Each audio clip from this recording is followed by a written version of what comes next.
Hayyee guddaa galatoomii akkuma sila kaastee magaalaan Finfinnee torban kana dhimmoota garaagaraa hedduudha kan isheen keessummeessitee dabarsite sa'aatii keenya Finfinnee tibbanaatiin dhimmoota magaalaan Finfinnee torban kana keessummeessite isin biraan geenya turtiin keessan nufaanaa ta'u. Egaan daawwattoota keenya torban kana magaalaan Finfinnee dhimmoota gurguddoo keessummeessite keessaa jalqabbii marii biyyoolessaa rakkoo siyaasa dinagdee akkasumas hawaasummaa waggoota dheeraadhaaf Itoophiyaan itti rakkachaa turte akkasumas immoo gama guddina misoomaa dinagdeetiin fuulduratti dhimmoota ishee tarkaanfachiisuu hin dandeenye furachuudhaaf magaalaa Finfinnee keessatti bakka hooggantoonni olaanoo ministeera muummee Dr. Abiy Ahmed dabalate akkasumas immoo hooggantoota duraanii Itoophiyaa dabalate akkasumas dippiloomaatota keessummoota biyyoota alaa marii kana taajjaban hedduu bakka itti argamanitti mariin biyyoolessaa Itoophiyaa torban kana eegaleeti kan inni jiru mariin kun lammiilee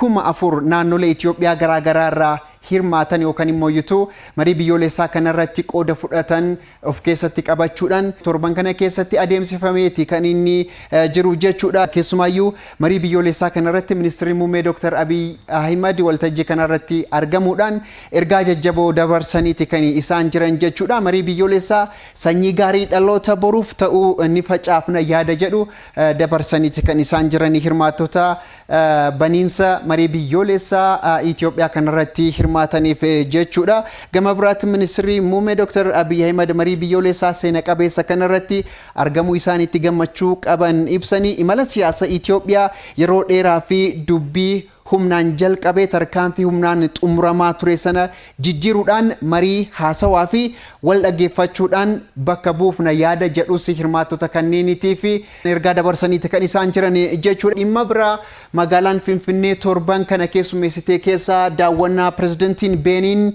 Romuald Wadgiiniin torban kana Finfinnee dhufuudhaan ministeera muummee Dr. Abiy Ahmed waliin dhimmoota garlamee Itoophiyaa fi Beeniin irratti mari'ataniiti kan isaan jiran. Egaa wayita Finfinnee gaanis qondaaltota mootummaa olaanoo Itoophiyaatiin simannaan ho'aan isaaniif taasifameetu kan inni jiru. Egaa ministeera muummee waliin hariiroo biyyoota lameenii dhimmoota cimsuu danda'an irratti xiyyeeffachuudhaan marii bal'aa taasisaniiti kan isaan jiran jechuudha. Daawwattoota keenya gama biraatiin magaalaan Finfinnee torban kana dhimmoota keessummeessite keessaa daawwannaa bakka buutuu olaantuun gamtaa Awurooppaa Itoophiyaatti yookaan immoo magaalaan Finfinneetti taasiste keessaa isa tokkodha. Egaa keessumaayyuu hariiroo gamtaa Awurooppaa fi Afrikaa gidduu jiru daran cimsuudhaaf dhimmoota dandeessan irratti xiyyeeffachuudhaan marii bal'aa taasisaniiti kan isaan jiran jechuudha. Bakka buutuun gamtaa Awurooppaa Kayaa Kalaas jechuudha. Gama biraatiin magaalli Finfinnee torban kana kan keessummeessite keessaa xumuramuu yaa'ii mana maree magaalaa Finfinnee kan idilee afuraffaa bara hojii shanaffaa guyyoota lamaaf gaggeessite. Egaa guyyaa wiixataati kan inni xumurame. Dhimmoota ijoo torban kana magaalaan Finfinnee keessummeessite keessaa isa tokkodha jechuudha. Egaa yaa'iin kun baajeta bara 2019 birrii biiliyoona 502.27 taasisuudhaan sagalee guutuun raggaasisuudhaan yaa'ii xumurameedha torban kana keessatti jechuudha.